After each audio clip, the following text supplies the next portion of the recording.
Well, thank you so much, everyone. Thank you again, the organizers of the James Webb Cycle 1 Science Sampler. And thank you all for connecting. I'm pretty sure everyone here online is as excited as the rest of the world to hear about the exciting science that we're about to begin in a few months. And in the next few minutes, I would like to tell you very briefly about this project. You can see the list of the collaborators there on the bottom. And a lot of the astronomers involved in this proposal are from here, are local from SDSCI, and we have a few international collaborators. And so what we're mainly trying to do is dissect the heart of M83 with a special focus on the molecular gas and even a more focused look on the CO dark molecular gas. And so what is this all about? So to put our project into context, I'm going to tell you a little bit about why astronomers, why are astrophysicists interested in molecular gas at all? Why do we even care about it? Why do we want to study it? Well, it turns out that in the very complex puzzle of galaxy evolution, it's a complex puzzle with many different moving pieces. And trying to understand how galaxies evolve with time, there's the components of galactic inflows. The galaxies themselves expel some of that gas. The galaxies form stars. These stars die. There's a lot of interstellar medium gas in different phases. And so one of the pieces of this galaxy evolution puzzle turns out that is molecular gas. This molecular gas clouds actually are a very critical ingredient when we're talking about the formation of stars. Basically, galaxies form stars out of this molecular gas. And given how important molecular gas is to form stars, that means that makes this important piece critical when it comes to understanding the evolution of the same galaxies. And so, obviously, in order to fully understand the processes that dominate or the processes that govern star formation, astronomers definitely need to learn how to accurately measure this component, molecular gas. We need to learn how to accurately measure, map, and characterize the distribution of this piece throughout a galaxy that is actively forming stars. And that's basically why we're interested in this component of the galaxy evolution puzzle. And well, so if it's so important for astronomers, for astrophysicists, then how exactly do we study this component? How do we measure molecular gas? Okay, so let's dive deep in a little bit of the details of this piece of the puzzle. So molecular gas, or H2, is actually a weak rotational emitter.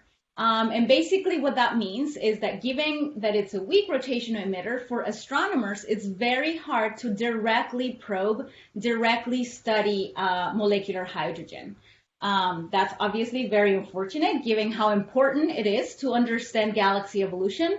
However, we actually have come up with a long list of tracers of molecular hydrogen. We can, again, the long list is extensive and I'm not going to go into it, but there's actually one tracer that has been widely used when it comes to studying the molecular gas contents in galaxies, and that is CO molecules. You probably have heard of studies involving CO emission. And so this CO molecular gas tracer, typically, it works very accurately because whenever you find molecular hydrogen, in those same regions, you're going to find the CO molecules. And in this very basic and simplistic cartoon, you can imagine like some stars that were just born out of that molecular gas. Then you're going to have some neutral gas somewhere in the interstellar medium, that is the area shaded in yellow. And then you're also going to have some molecular gas remaining from that formation episode. And again, that molecular hydrogen, whenever you find molecular hydrogen, you're most likely are going to find large quantities of CO molecules as well. And that's why this tracer has been used widely in the literature when we try to study molecular gas. One thing to note is, for example, that this particular phase, the molecular gas regions, have very cold temperatures, between 10 and 20 Kelvin. Again, although CO has been widely used to study molecular gas contents in galaxies that are actively forming stars, there's a slight caveat.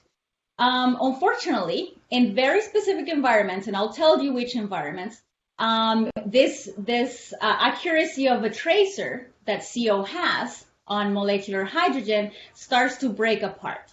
So what are those environments that we're actually concerned? What's the caveat? Again, coming back to this cartoon, you have very young, very massive stars that just formed out of the molecular gas. And so these very massive stars eject very energetic photons. And these photons get expelled out of the stars, and then they begin traveling in the interstellar medium through all the gas. And these photons begin penetrating in these molecular gas clouds. And as they penetrate, given that they're so energetic, they begin photodissociating the CO molecules. So basically, they begin breaking apart those CO molecules. On the other hand, molecular hydrogen does not get photodissociated like CO does. Molecular hydrogen is actually self-shielded from this photodissociation. And so basically what you end up getting at the end of the day in this environment of high star formation rates is that the regions, your molecular gas clouds, you're going to have this cold molecular gas that is well traced by CO, but where you broke apart those CO molecules in these dark blue regions, you're left with only the carbon and oxygen ions, but you still have molecular hydrogen present. The difference is going to be that now that molecular hydrogen is going to be a little bit warmer. Again, those dark blue regions have temperatures more of the order of 100 Kelvin compared to your CO well-traced regions, which are much cooler. So this dark blue regions is what we actually call CO dark. That makes sense because now we cannot use CO to trace the amount of molecular hydrogen in these regions. And so giving the caveat of this specific environments, this just means that the CO dark gas is not probed directly by that CO emission that we have used widely. And this just means that we need a different tracer if we really want to accurately estimate the total mass of molecular gas. Again, it's not very complex. At the end of the day, if you want the total molecular gas mass, that's going to be equal to the amount of molecular gas in the light blue regions there, traced by CO. And you still need to account for the CO dark gas, so the molecular hydrogen in those dark blue regions. So to avoid obtaining biased estimates of the total molecular gas mass in these particular regions, again, these regions need to have a high star formation rate. That just means you need to form stars at a much higher rate than the rest, for example, of the galaxy. And so to get an accurate measurement of the total molecular gas where we have large quantities of this CO dark gas, that just means that we need to directly probe, we need to directly measure the molecular hydrogen contained in these warm reservoirs of molecular hydrogen gas. Okay, so that's basically a quick intro. Now everyone's experts on molecular gas. So based on this general information, this is where our proposal starts kicking in, trying to really understand what are we missing if we miss the CO dark gas. For this study, we selected this beautiful spiral galaxy, M83, which I'm pretty sure you've seen at some point in incredible Hubble images. And so the reason why we selected this galaxy, it's a long list of reasons, but I'll just briefly tell you a few of them here. One of them is that not only are we selecting the spiral galaxy, but as you saw from the title, we're mainly focused on the core of M83, the heart, the center of M83. And so one of the reasons is because there's ample work in the literature which has confirmed that in the center of M83, there is a starburst. So what's a starburst? So that's basically just a region of a galaxy that has an exceptionally high rate of star formation. Again, remember one of the characteristics where your CO tracers start to break apart? Well, it's when you start forming stars at a very high rate. So that's basically the environment of a starburst, and that's basically what we see in the heart of M83. Additionally, as you can see from this beautiful image, the orientation is ideal to study the core of M83, the core of this spiral galaxy. As you can see, it's almost face on. Again, that allows us to directly go and focus and dissect the heart of M83. You can imagine that if instead of almost face on, if it were edge on, then if we really want to study the center of M83, we have to go through all of the gas and the stars in the disk before you make it to the core of this galaxy. So the orientation is exceptionally ideal for this type of study. It's also very high metallicity. So just by that, we just mean that there's a large number of metals. The metal content in the center of the galaxy is very high. Again, there's ample work in the literature that has shown this. And so why is metallicity important when we're talking about molecular gas and star formation? Okay, so before we begin forming stars, again, we form the stars out of the molecular gas, but before we begin forming stars, before we get to the stage of having a molecular gas cloud, you need to convert atomic gas into molecular gas. You first need to convert that neutral gas into molecular gas. So one of the characteristics that facilitates this conversion from atomic to molecular, it's actually environments with high metallicity, with a large number of metals in the environment, as well as a large number or a high level of dust contents. And that's exactly what the characteristics of the core of M83, high level of metals in the center of M83. So again, that facilitates all this like high star formation rates. Additionally, as it would be expected, many studies have also shown that the heart of M83 is actually dominated by molecular gas. This is just one example. This an image from Hirota et al. 2018, and this is an actual CO map. We talked about how CO is a tracer of molecular gas, so you can clearly see this beautiful excess in the core of M83. So again, if we really want to understand and the interaction between CO and CO dark gas, we definitely, as a starter, we need to have large contents of molecular gas. So that's check on the list. And lastly, we actually are predicting that there's going to be large amounts of CO dark gas in the core of the galaxy. So where is this coming from? So actually, in our latest work from earlier this year, we were using Hubble, the Hubble Space Telescope, more specifically ultraviolet observations from the Hubble, to study the metal content in the spiral galaxy. And we were actually looking at the metal content of the neutral gas, so a different phase, and not only for the core of M83, but the metal content throughout the disk. And to do this type of study, we were just basically looking at hydrogen and a metal tracer, which in this case we use sulfur. So we use S+. And from this plot is where we began suspecting that there might be some hints of large quantities of CO dark gas. And I'll just break it apart for you. So in the plot, we have just hydrogen, the green points, and sulfur, or S+, in yellow, or the circles there. On the vertical axis, on the y-axis, we just basically have a measurement of how much of that particular ion do we find in the neutral gas. And on the x-axis, on the horizontal axis, we have how far away from the core those measurements are. So at 0, we are on the center, on the nucleus of M83, and as you walk away from 0, obviously you're farther away from the nucleus. So overall, you find that there's this general trend where hydrogen was closely following the similar trend as sulfur, or vice versa. And again, that's expected for studies of neutral gas. The interesting result here is that you can clearly see that when you're at the center of M83, there's this sharp drop.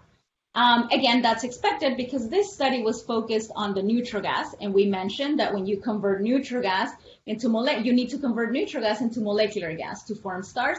So basically, that's what's happening at the center, that the star formation rate is so high, so you're losing all of that atomic gas and converting it into molecular gas. So the drop makes sense. However, when we took a closer look at that drop, again, you should expect hydrogen and sulfur to follow each other. But the depletion itself, the drop, the level of the drop was much larger for hydrogen. So in hydrogen, we found a depletion of 99%. And for sulfur, we found a depletion of only 97%. And that difference, it's actually hinting at a lot. This is a study of S+. And turns out that if you remember the cartoon when I showed that you break apart the CO molecules and you end up with large quantities of C+, for example, in those dark blue regions, turns out that in those CO dark regions, you can actually find S+. And so we believe that what this study was showing us is that large quantities of the S+ we were measuring from the ultraviolet observations were actually coming from the CO dark regions. That means the large quantities of CO dark are possibly present in the nucleus of M83. And that's when we decided to go and hunt down for those results. And of course, again, we're also excited about getting this amazing telescope in space and getting to tackle all the different sciences that we have, the long list.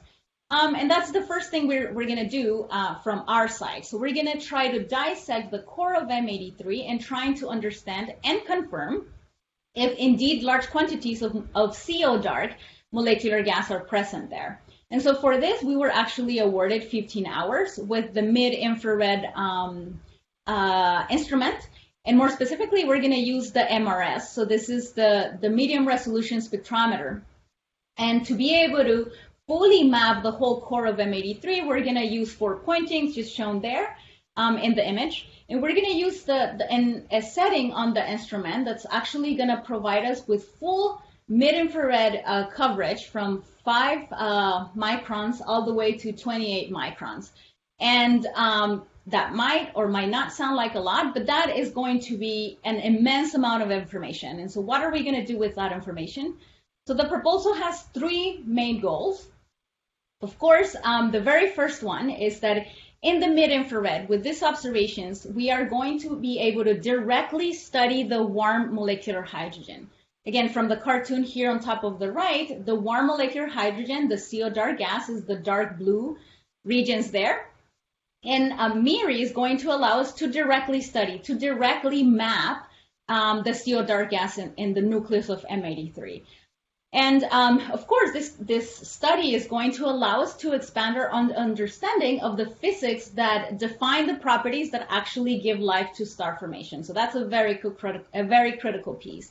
The second goal, I gave you a long speech of, it's really important if you want the total molecular gas mass to account for both components, the cold molecular gas, which is the light blue there on the cartoon, and the warm molecular gas, which is the blue region, the dark blue region there. So although MIRI, James Webb, is going to give us access to the warm molecular gas, we're actually going to use this very complex model. It's a continuous temperature model by Togi and Smith, we're actually collaborating with them to recover the total molecular hydrogen gas mass.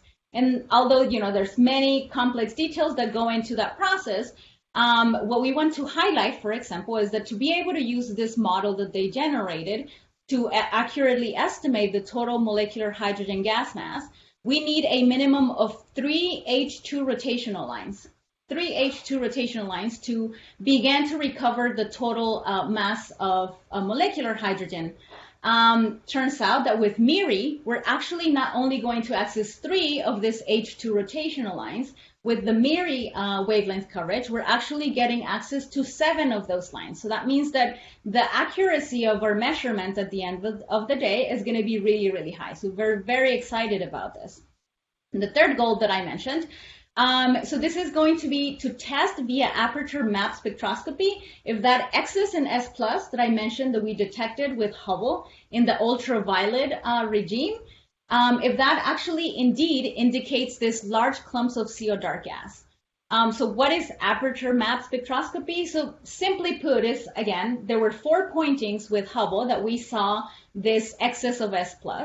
So with the map that we obtained from James Webb, we're going to actually try to match if the map and the clumps in the warm molecular gas match the locations of the 4 pointings studied with Hubble.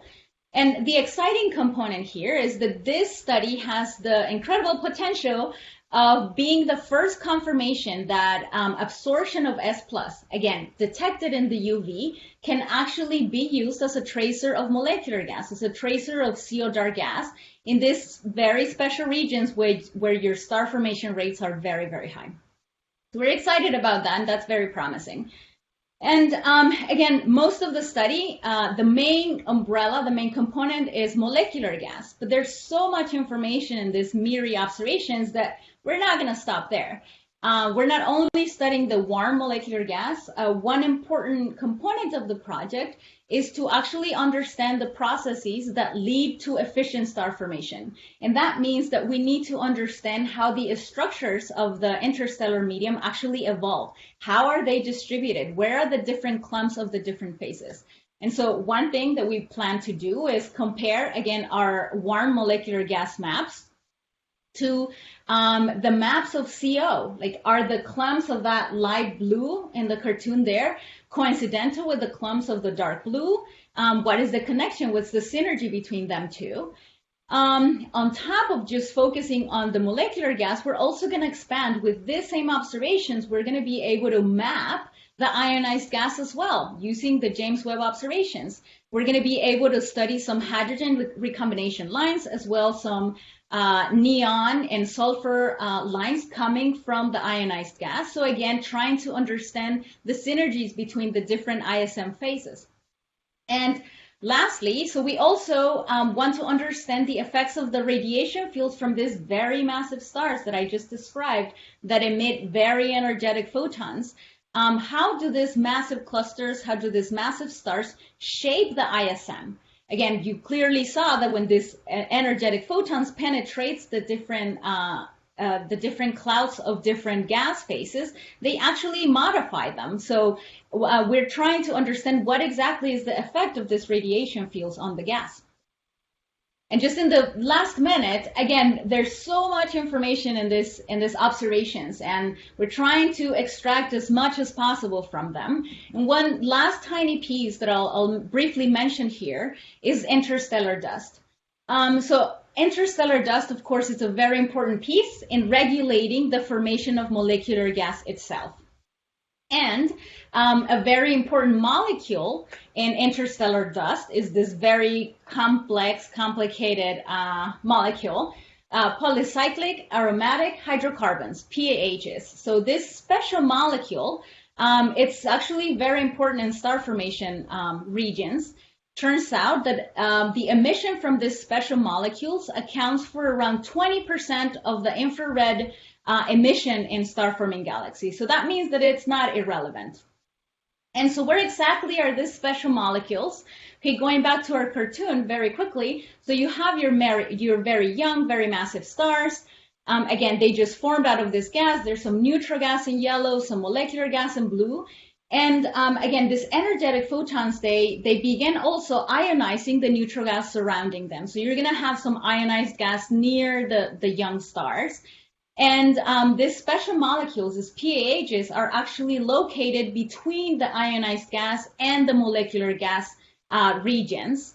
Unfortunately, the molecules, again, these very energetic photons, destroy these PAHs. And although they're very important ingredient in forming molecular hydrogen, they're actually been destroyed by the stars that they helped form.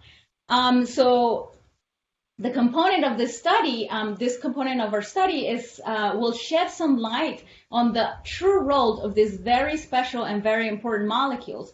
What exactly is the role when it comes to forming stars in really early star-forming systems, again, where this radiation is much, much higher back at high redshift. So that's going to be a really interesting component.